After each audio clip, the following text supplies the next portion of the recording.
মমতা ব্যানার্জি জিন্দাবাদ, জিন্দাবাদ, জিন্দাবাদ। বাংলার মুখ্যমন্ত্রী মমতা ব্যানার্জি জিন্দাবাদ, জিন্দাবাদ, জিন্দাবাদ। মমতা ব্যানার্জির নেতৃত্বে আমাদের সংগ্রাম চলবে। মমতা ব্যানার্জি জিন্দাবাদ, জিন্দাবাদ, জিন্দাবাদ। দিলীপ ঘোষকে স্বাগতম, স্বাগতম, স্বাগতম। তৃণমূল কংগ্রেসে দিলীপ ঘোষকে স্বাগতম, স্বাগতম, স্বাগতম। গতকাল দীঘায় জগন্নাথ মন্দিরের দ্বারুদ্ঘাটনের পাশাপাশি তোলপাড় রাজ্য রাজনীতি। গতকাল দীঘায় জগন্নাথ মন্দিরের দ্বারুদ্ঘাটনে উপস্থিত হন বঙ্গ বিজেপির হেভিওয়েট প্রাক্তন রাজ্য সভাপতি দিলীপ ঘোষ। এ নিয়েই শুরু তোলপাড় রাজ্য রাজনীতি। আজ সকালে দীঘায় প্রাতঃভ্রমণে বেরিয়ে সংবাদ মাধ্যমের মুখোমুখি হয়ে কি বললেন দিলীপ ঘোষ, শুনুন। আমার পার্টির কিছু লোক যে পার্টির কর্মীরা কষ্ট পেয়েছেন, হতাশায় ভুগছেন, কেউ কেউ ভাবছে সুসাইড করবে কিনা। আমি বলছি বিজেপি করতে গেলে হতাশায় ভুগবেন না, চোখের জল ফেলবেন না, কারণ আমরা পার্টি দাঁড় করিয়েছি রক্ত দিয়ে আর ঘাম দিয়ে। যেন বিজেপির কর্মীরা পিছনে তাকায় না, ভয় পায় না, সন্দেহ করে না। যতদিন আমার মনের মধ্যে, আমাদের কর্মীদের মধ্যে সন্দেহ ছিল না, বিভেদ ছিল না, পার্টি এগিয়েছে। যেদিন থেকে এই ধরনের অপসংস্কৃতি ঢুকেছে তখন থেকে পার্টি পিছোচ্ছে। দিলীপ ঘোষ 42 বছর ধরে ঘরবাড়ি ছেড়ে সমাজের কাজ করছে, 10 বছর রাজনীতি করছে। দিলীপ ঘোষের দিকে আঙুল তোলার হিম্মত কারো নেই, না পক্ষে না বিপক্ষে। যে কোনো ধরনের আমি চ্যালেঞ্জ করছি। যাদেরকে আমি নিয়ে এসে নেতা বানিয়েছি, যারা বিজেপি দেশে করে খাচ্ছে, তাদেরই বেশি পেট ব্যথা হচ্ছে। যাদেরকে আমি নিয়ে এসে নেতা করেছি তারা খুব চিন্তিত ভবিষ্যৎ নিয়ে। পার্টির উপরে ভরসা রাখুন, চিন্তা করার কোনো দরকার নেই। আর দিলীপ ঘোষ পার্টি ছাড়বে কিনা, কোথায় যাবে, অনেকে দুশ্চিন্তাগ্রস্ত, অনেকে আনন্দিত। দুশ্চিন্তা করার দরকার নেই, আনন্দিত হওয়ার দরকার নেই। দিলীপ ঘোষ দরকার হলে রাজনীতি ছাড়বে, কিন্তু পার্টি ছাড়বে না, বিজেপি ছাড়বে না, এটা পরিষ্কার বলে দিচ্ছি। কিছু লোক হয়তো চাইছেন আমি পার্টি ছাড়লে জায়গাটা খালি হবে, সুবিধা হবে। সেটা হওয়ার চান্স নেই, কারণ আমাদের কাছে মিশন পশ্চিমবাংলায় যতদিন না রাজনৈতিক পরিবর্তন হচ্ছে, লড়াই চলবে। আর যে আমার লক্ষ লক্ষ সাথী 10 বছর ধরে আমার সঙ্গে লড়াই করেছেন, রক্ত দিয়েছেন, ঘাম দিয়েছেন, প্রাণ দিয়েছেন, পরিবারকে রাস্তায় বসিয়ে দিয়েছেন, সেটাই আমাদের কাছে প্রেরণা। কেউ বলছে 57 জন শহীদ হয়েছে, তারা ভাবছেন যে 21 সালে বোধহয় বিজেপি তৈরি হয়েছে। তা হয়নি। 257 জন শহীদ হয়েছে, রাজনৈতিক শহীদ। সেই শহীদ ভুলেনি, কারণ আমার সময় তারা প্রাণ দিয়েছেন। তার ফলে 77 সিট জিতেছিলাম।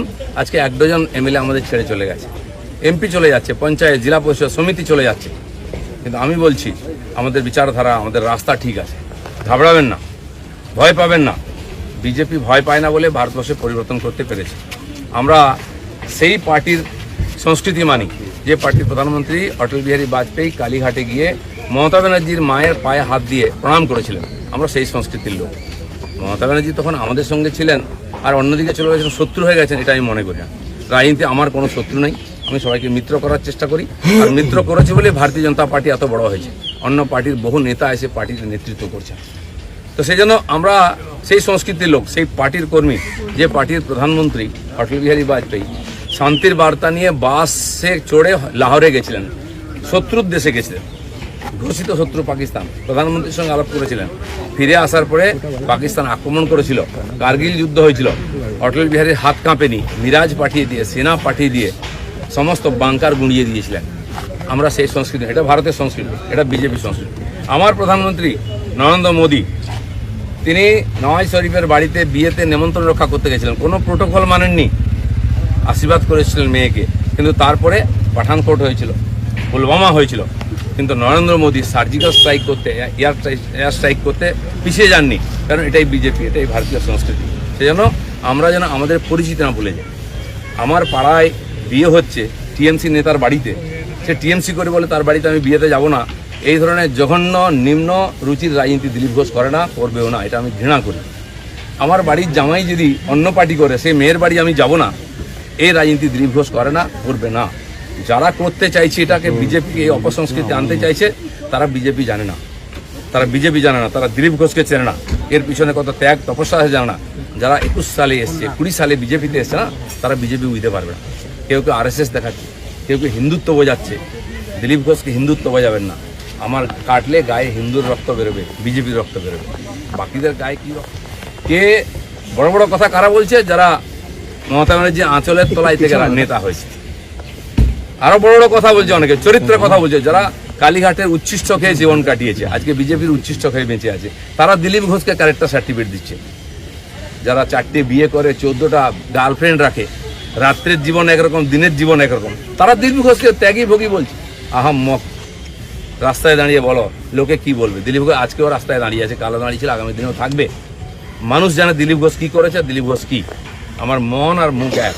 আমি পর্দার আড়ালে কথা বলি না, কোনো নেতার সঙ্গে বন্ধ ঘরে মিশি না, আমি সে যেই নেতা হোক। আমি চৌরাস্তায় দাঁড়িয়ে কথা বলি, ক্যামেরার সামনে কথা বলি। এটা দিলীপ ঘোষ। তাতে যদি কারো কষ্ট আমার কিছু করার নেই। দিলীপ ঘোষের মিশন ঠিক আছে, দিলীপ ঘোষ পাল্টাবে না, নীতি পাল্টাবে না। দিলীপ ঘোষ বাংলায় পাল্টাতে এসছে, অর্ধেকটা হয়ে গেছে। যারা কোনোদিন পার্টির জন্য কন্ট্রিবিউশন করেননি তারা বুঝবেন না বিজেপি কি, দিলীপ ঘোষ কি। সেই জন্য কষ্ট পাওয়ার কোনো কারণ নেই। দিলীপ ঘোষ আছে, দিলীপ ঘোষ থাকবে যতদিন পার্টির প্রয়োজন হবে। যে কর্মীরা আবেগে ভাসছেন, আবেগে ভাসার সময় নয়। যদি সত্যি সংকট আছে লড়াই করুন। আর বিজেপির কর্মীদের উপর আক্রমণ, হিন্দুর উপর আক্রমণ ভারতবর্ষে প্রথমবার হয়েছে। আজ যারা বড় বড় কথা বলছেন তারা হিন্দুর জন্য কতটা লড়াই করেছে, কি ত্যাগ করেছেন? 4 পয়সার ত্যাগ নেই। বিজেপিতে কামাতে এসছেন, কামানো কমে যাচ্ছে। আমি দোকান সাজিয়ে দিয়েছিলাম 77টা এমএলএ দিয়ে, 1 ডজন এমএলএ আজকে নাই কেন? এমপি কোথায় গেল? জেলা পরিষদ সমিতির প্রধান চলে যাচ্ছে কেন? জবাব কে দেবে? 21-এর পর থেকে বিজেপির নাম ছিল। 19 সালে বিজেপি 41% ভোট পেয়েছিল এবং আজ অনেক নেতা আমাদের পার্টিতে তার বিরুদ্ধে লড়াই করে আমরা পার্টিকে বাড়িয়েছিলাম।